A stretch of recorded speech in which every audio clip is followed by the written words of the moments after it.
মানে শুরু থেকে শেষ পর্যন্ত তার পাশে ছিলাম। লাস্টে আমি তাকে বাঁচাইতে পারি নাই। তার যখন গুলি লাগে যখন 19 জুলাই গুলি লাগার পরে তাকে মানে বিভিন্ন হসপিটালে নেওয়া হয়, তাকে কোনো হসপিটালে ভর্তি করা হয় না। ভর্তি করে না হলে পরের দিন সকালে, একদিন পর পক্ষবাদীতে তার মানে ট্রিটমেন্ট দেয় সকাল 4টার দিকে। ট্রিটমেন্ট দেওয়ার পরে সে আমাকে ফোনে একটা কথাই বলে, আমি যেতে পারতেছিলাম না, কারফিউ দেওয়া হয়েছে, সম্পা তুমি যেভাবেই হোক তুমি আর মা চলে আসো, আমি তোমাকে দুজনকে একবার এক নজর দেখতে চাই। এই কথা যখন আমার হাজবেন্ড আমাকে বলে, আমি দেশে পাগল হয়ে আমি আমার অত্যাচারী পুলিশের পায়ে জড়ে ধরি যে আমাকে একটা গাড়ি ম্যানেজ করে দেন, যেভাবেই হোক আমি আমার স্বামীর কাছে যেতে চাই। আমার স্বামী গুলি খেয়ে হসপিটালে ভর্তি আছে।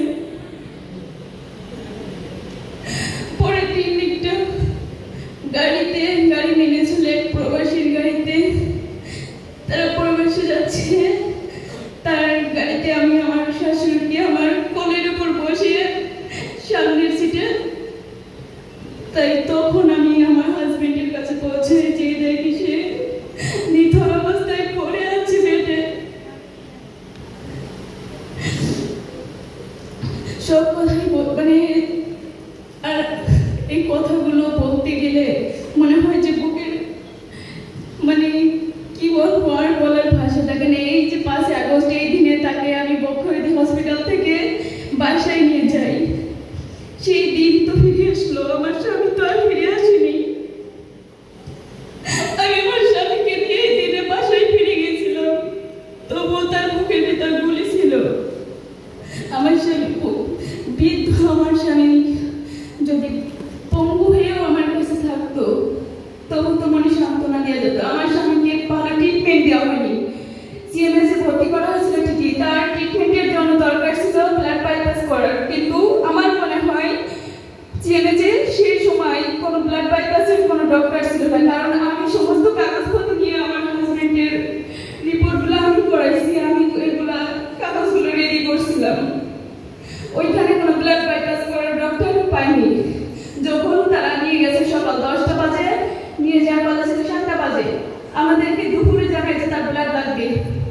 তখন একে বলে আরো ব্লাড লাগবে, আরো ব্যাগ আমরা ব্লাড দিই, তারপরেও তারা কোনো আশ্বাস দেয় না, কয় বাঁচলেও পঙ্গু হয়ে বাঁচবে। তা পঙ্গু হয়ে বাঁচুক, আমি তাও বলতেছিলাম আমার স্বামীকে আপনারা পঙ্গু করেই আমার কাছে ফিরাই দেন, আমি আমার পঙ্গু স্বামীকে নিয়ে ফিরে পেতে চাই। তবু তারা কোনো আশ্বাস দেয় না। দিন শেষে সন্ধ্যা 7টার দিকে তারা বলে আমাদের পরিবারের সবাইকে খুঁজে যে শহরের পরিবার কে কে আছে। তারা যখন ওরকম ডাকছে, তারা নিচু মুখ করে আসছে ডক্টররা, তখনই আমার বুঝতে আর বাকি নেই যে আমার স্বামী আর এই দুনিয়াতে নেই। আমার স্বামী তো দুনিয়া থেকে চলে গেছে। এখন আমি যে বিধবা হয়েছি, আমার কি বিধবা হওয়ার বয়স হয়েছে? যারা আমার স্বামীকে এই দুনিয়া থেকে চিরবিদায় করলো তাদের কেন এখনো শাস্তি হচ্ছে না? আমার স্বামী মামলা হচ্ছে তার রামপুরা থানায়, তার মামলার যে কি অবস্থা, কতদূর পর্যন্ত আগাইছে, আমি তার সহধর্মিণী হিসাবে আমি কিছুই জানি না তার মামলার কতদূর, কিন্তু আমি জানার অনেক চেষ্টা করতেছি যে আমার স্বামীর মৃত্যুর মানে যে আমার স্বামীকে তারা পরিকল্পনাভাবে গুলি করছে। কারণ আমার স্বামী যখন আন্দোলনে ছিল, আমার স্বামীর পাশে আরো 2-3 জন মানুষ ছিল, কিন্তু আমার স্বামী ছিল মাঝে, আমার স্বামীর গুলিটা লেগেছিল একদম বুকে। আমার স্বামীকে পরিকল্পনা করে আগে মারা হয়েছে, কারণ আমার স্বামী হচ্ছে বিএনপি করতো, এই কারণে তাকে মৃত্যুর পরেও তাকে করা হয়েছে, তাকে মৃত্যুর পরেও আসামি হতে হয়েছে যে সে বোমাবাজি করছে, সে মরেছেও, সে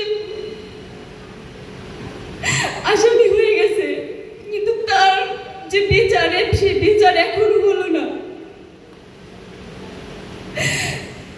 সবাইকে অনুরোধ, আমার স্বামীর শুধু আমার স্বামী না, সমস্ত শহীদ যাদেরকে এরকম নির্মম ভাবে গুলি করে ব্যবস্থা কেন এখন হচ্ছে না, কেন এখনো এত পিছায় আছে? একটা বছর হয়ে গেছে এই স্বাধীন হয়েছে, আমরা যে স্বাধীন বাংলা করতেছি, কোথায় স্বাধীন?